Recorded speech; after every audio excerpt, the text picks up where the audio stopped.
What up, everybody? This is Eddie with Smoking Guns Customs, and I just wanted to make a short video today clearing up any confusion that people may have when it comes down to calibers. I know purchasing your first gun can be a really daunting experience, and whenever you go to the gun store, you're going to be poised with a million different options, and one of those first options that you're going to have to choose is caliber. What caliber do you want your gun to come in, and what does caliber even mean? Well, when we're talking about caliber, the only thing that we're talking about is the diameter of the bullet itself. Today we're going to start off talking about one of the most popular cartridges out there, which is this here. This is a 9mm NATO, 9mm Luger, 9mm Parabellum, or just a standard 9x19 cartridge. Now, basically what caliber means is the diameter of the bullet. So if I were to take the top part, which is just a projectile, off of the shell casing, turn it upside down, take a pen and draw a line straight through the middle of that bullet, that line will be 9mm long, hence the name 9mm. Now, this 9x19 cartridge is not the only caliber that will measure 9mm. Some other ones that will measure 9mm will be like a 380 auto, a 38 special, 38 super, 357, a 9mm Makarov, 9mm Whelen. All these different cartridges will measure 9mm in diameter. So what differentiates 380 from a 9x19? Well, that's that second number is you get the 9x19, so the diameter of the bullet is 9mm, and the length of the shell casing is 19mm. So that's where you get that second number from. A 380 will measure 9mm across and 17mm tall. So the shell casing is a little bit shorter on the 380.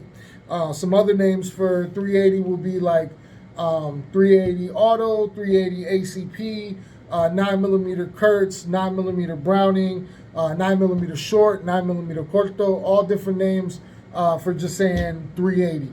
But they're all explaining the exact same caliber, which is just a little bit smaller than your standard 9mm. You'll notice that it'll be a little bit shorter. And they kind of go in smaller guns. Now, you're probably wondering why some start off with the number 38 and some start off with the number 9.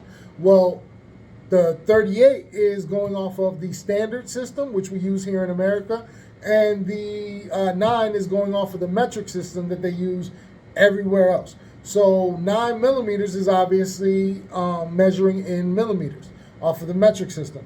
The standard off of the standard system, they're measuring in inches. So the country of origin usually determines whether the caliber is measured in either standard or metric, and the company of the that invented the cartridge is usually what determines the last designation of the caliber.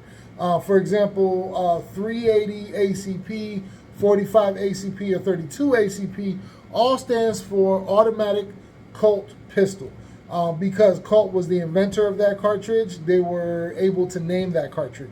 Being that Colt is an American company, they use the standard unit of measurement.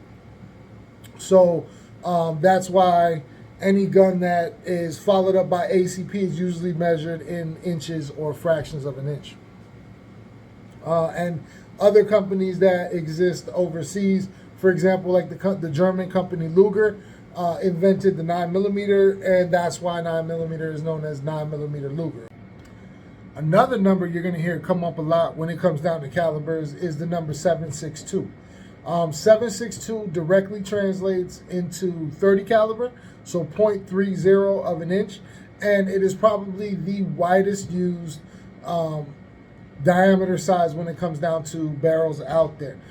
So when you're talking about 7.62, you could be talking about 7.62 NATO, which is a 7.62 by 5.1, or here in America we call it a 308. You could be talking about a 30-06. You could be talking about a 30-30. You could be talking about 7.62 by 3.9. You could be talking about 7.62 by 5.4. You could be talking about 7.62 by 2.5. The common denominator between all of those things is the 7.62 or the .30.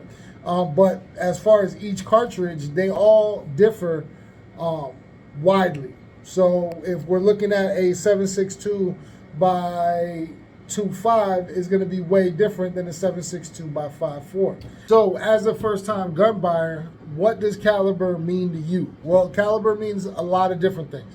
It means stopping power. It means availability. It means recoil. How much recoil are you willing to deal with when it comes down to your personal protection firearm? One of the best pieces of advice that I was given when I was shopping around for my first gun was find the biggest caliber that you can handle effectively. And for me, that turned out to be a 40 caliber. Most of my carry guns throughout my life have been 40 calibers.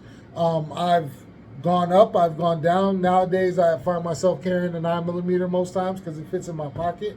But it's really going to be up to you to determine for yourself what caliber is going to be right for you. I just always recommend that people get whatever has the most stopping power that they can handle effectively. So whatever that means for you, you should go to the gun range, rent a couple guns in a couple different calibers, try them out, become familiar with them, and go from there. Now, of course, I don't have the time today to go over every single caliber that is out there and talk about the differences between each one of them. I would be here for weeks trying to do that.